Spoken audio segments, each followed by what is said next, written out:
आज का मुख्य समाचार। मंगलवार को चीनी राष्ट्रपति शी जिनपिंग ने देश के सुरक्षा बल पीएलए को आदेश दिया कि सैनिकों को किसी भी वक्त विकट परिस्थिति का सामना करने पड़ सकता है और इसलिए ट्रेनिंग और युद्ध की तैयारियां बड़े पैमाने पर शुरू कर दे।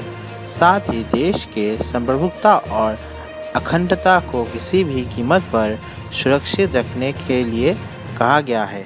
शी जिनपिंग ने यह निर्देश उस वक्त दिया जब अमेरिका के साथ चीन का तनाव चरम पर है। साथ ही हांगकांग में विवादित कानून लागू करने के खिलाफ प्रदर्शन जारी है। दूसरी ओर ताइवान को चीन बलपूर्वक अपना बता रहे हैं, वहीं चीन और भारत के बीच सीमा विवाद भी बढ़ता जा रहा है।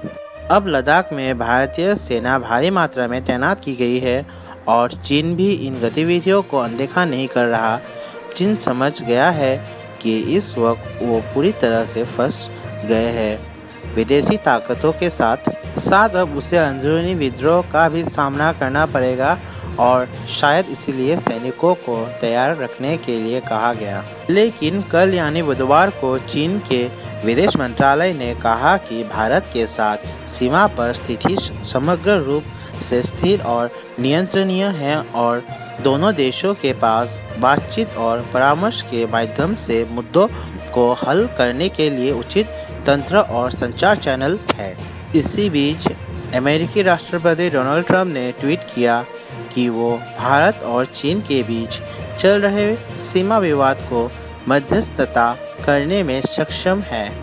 दूसरा समाचार। केंद्रीय कृषि मंत्रालय ने बयान जारी किया है कि पिछले 2 दशकों में दिखे जाने वाले ये सबसे बड़ा रेगिस्तानी तितलियों का हमला है।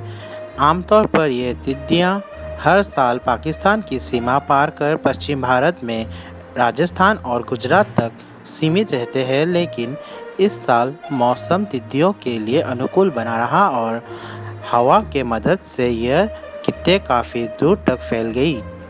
राजस्थान, गुजरात के अलावा अब तितलियां मध्य प्रदेश, महाराष्ट्र, उत्तर प्रदेश और पंजाब तक पहुंचकर फसलें बर्बाद कर रही है। इसी के चलते केंद्रीय कृषि मंत्रालय ने इस क्षेत्र से निपटने के लिए तितलियां नियंत्रण अभियान शुरू किया है। इन्हें रोकने के लिए कीटनाशक दवाइयों का इस्तेमाल सबसे कारगर है, लेकिन माना जा रहा है कि इस साल तितलियों के कई झुंड भारत में घुसे आए हैं और इनका आकार बहुत बड़ा है और हवा के साथ ये अपना रास्ता बदलती है। यही नहीं, इनके व्यवहार में भी परिवर्तन देखने को मिला। वैसे यह तितलियां एक सीमित उच्चता पर उड़ान भरती है, लेकिन अब यह अधिक ऊंचाई पर उड़ रहे हैं, जिससे इन्हें नियंत्रण में लाना मुश्किल हो रहा है। भले ही यह तितलियां पाकिस्तान से आई है, लेकिन इनका स्रोत 2018 में पश्चिम एशिया में आए साइक्लोन्स के बाद बने अनुकूल वातावरण को माना जा रहा है। आखिरी समाचार। बीते दिनों WHO ने मलेरिया की दवा हाइड्रोक्सीक्लोरोक्विन को कोविड-19 के मरीजों पर क्लिनिकल ट्रायल के रूप में चल रहे प्रक्रियाओं को सुरक्षा कारणों का हवाला देते हुए अस्थायी तौर पर रोक दिया था। WHO का फैसला मशहूर स्वास्थ्य मैगजीन द लैंसेट में आई एक रिपोर्ट के बाद लिया गया।